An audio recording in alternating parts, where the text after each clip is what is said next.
اعوذ باللہ من الشیطان اللعین الرجیم بسم اللہ الرحمن الرحیم۔ سامعین و ناظرین، آج ہم سورہ مبارکہ احزاب کی فیوز و برکات، فضائل، اہمیت اور عملیات کو بیان کریں گے۔ یہ مدنی سورہ ہے، مدینہ میں نازل ہوا اور بسم اللہ الرحمن الرحیم کو ملا کے 74 آیات پہ مشتمل ہے۔ اس سورہ مبارکہ احزاب میں تقریباً 30 موضوعات پہ گفتگو کی گئی ہے، جیسا کہ ابتدا میں نبی کریم کی فہمائش سے کی گئی ابتدا ہے اس کی۔ کسی کے اندر دو دل نہیں ہیں، زہار سے بیوی ماں نہیں بن جاتی، لے پالک بیٹا اپنا سگا بیٹا نہیں ہو سکتا، نبی حق کے تصرف رکھتے ہیں، ازواج رسول مومنین کی مائیں ہیں، ترکہ کے حقدار قربت دار ہیں، میثاق کے انبیاء، جنگ خندق کے واقعات، بنی قریظہ کی تباہی، ازواج پیغمبر سے خطاب، زید بن حارثہ کا رشتہ کرنا اور طلاق کا معاملہ، منافقین کے اعتراضات، حلال عورتیں، بن بلائے مہمان نبی کریم کے گھر نہ جائیں، ازواج نبی سے بعد وفات نکاح حرام ہے، وہ افراد جن سے پردہ نہیں ہے، درود و سلام کا حکم، پردے کا حکم،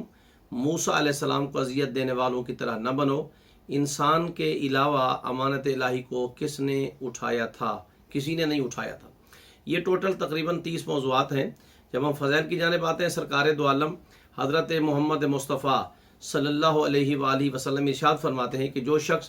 سورہ احزاب خود پڑھے، اپنے گھر والوں کو پڑھائے، اپنے غلاموں اور کنیزوں کو تعلیم دے، معصوم ارشاد فرماتے ہیں وہ عذاب قبر سے امان میں ہوگا۔ امام جعفر صادق علیہ السلام ارشاد فرماتے ہیں جو کثرت سے سورہ مبارکہ احزاب کی تلاوت کرے گا وہ بروز محشر محمد و آل محمد کے ساتھ محشور ہوگا، اٹھایا جائے گا۔ یہ جگہ اور ارشاد فرماتے ہیں کہ سورہ احزاب کو ہرن کی جھلی پر لکھ کر ایک ڈبیا میں بند کر کے اپنے گھر میں رکھے تو لوگ اس کے ساتھ رشتہ کرنے والوں میں سبقت کریں گے۔ یعنی اگر اس کو خود کو رشتہ چاہیے ہوگا تو لوگ سبقت کریں گے، اگر اس کی اولاد کے لیے رشتے چاہیے ہوں گے تو لوگ اس کی طرف سبقت کریں گے۔ یعنی یہ عملیات میں بھی آتا ہے۔ یہاں 3-4 نقطے اور ہیں جو ان کو بیان کرنا انتہائی اہم ہے۔ آج کل لوگ کہتے ہیں کہ اگر مثلا کوئی کسی کا بیٹا اڈاپٹ کرے، یعنی ان کو پالنے کے لیے اولاد نہیں ہوتی ہے، اولاد پیدا نہیں ہوتی، تو وہ کسی اور کا بیٹا لے لیتے ہیں اور ان کو اپنا نام دے دیتے ہیں۔ قرآن کے حوالے سے، شریعت کے حوالے سے، دین کے حوالے سے یہ واضح طور پہ ہے کہ ما جعل ادعیاءکم ابناءکم وذالکم قولکم بافواہکم،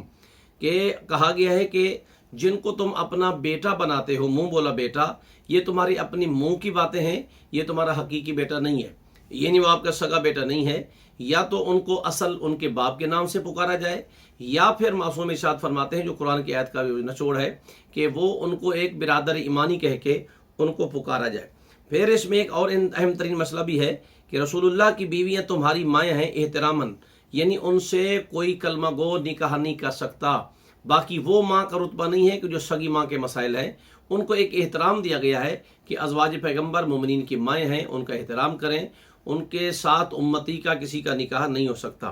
جنگ خندق کا واقعہ انتہائی تفصیل کے ساتھ، بنی قریظہ کے ساتھ جو جنگ ہوئی ہے، جنگ خندق، یہ جو ہے مدینے میں لڑی گئی ہے، اور اس جنگ کا نام جنگ احزاب اس لیے رکھا گیا کہ وہاں کافی قبیلے،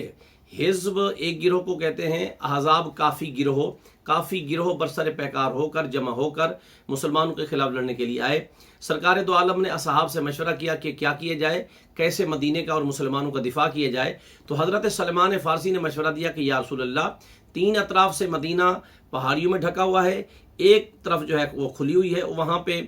خندق کھودی جائے تاکہ مدینہ محفوظ ہو جائے گا۔ تو وہاں حضرت سلمان فارسی کے حکم کے مطابق خندق کھودی گئی، اور خندق کے واقعات بہت زیادہ ہیں، معجزات بھی بہت زیادہ ہیں۔ حضرت جابر بن عبداللہ انصاری کی دعوت بھی ہے کہ جس میں ایک بکرے کو 700 بندوں نے کھایا ہے۔ یہ کافی ایک لمبا لینتھی یہاں ایک موضوع ہے، تو اس کو بھی یہاں سورہ مبارکہ احزاب میں بیان کیا گیا ہے۔ اور اس کے بعد حکم آیا ہے کہ ازواج رسول کو تنبیہ کی گئی ہے۔ قرآن نے کہا ہے کہ اے نبی کی بیویوں، تم زمانہ جہلیت کی طرح بناؤ سنگار کر کے پھرتی نہ رہو۔ تو یعنی جب اللہ نے زوجہ پیغمبر یعنی ازواج پیغمبر کو منع کیا ہے کہ آپ بناؤ سنگار نہ کرو اور اپنے جسم کی نمود و نمائش نہ کرو، تو پھر امتیوں کو کیسے اختیار دیا گیا ہے کہ جو عام طور پہ کہتے ہیں کہ نہیں یہ ذہن کا پردہ ہونا چاہیے، نہیں، قرآن نے اس کو واضح طور پہ منع کیا ہے کہ آپ کو جیسے اللہ نے کہا ہے ان کے احکامات کی بجا آوری جو ہے بہت ضروری ہے۔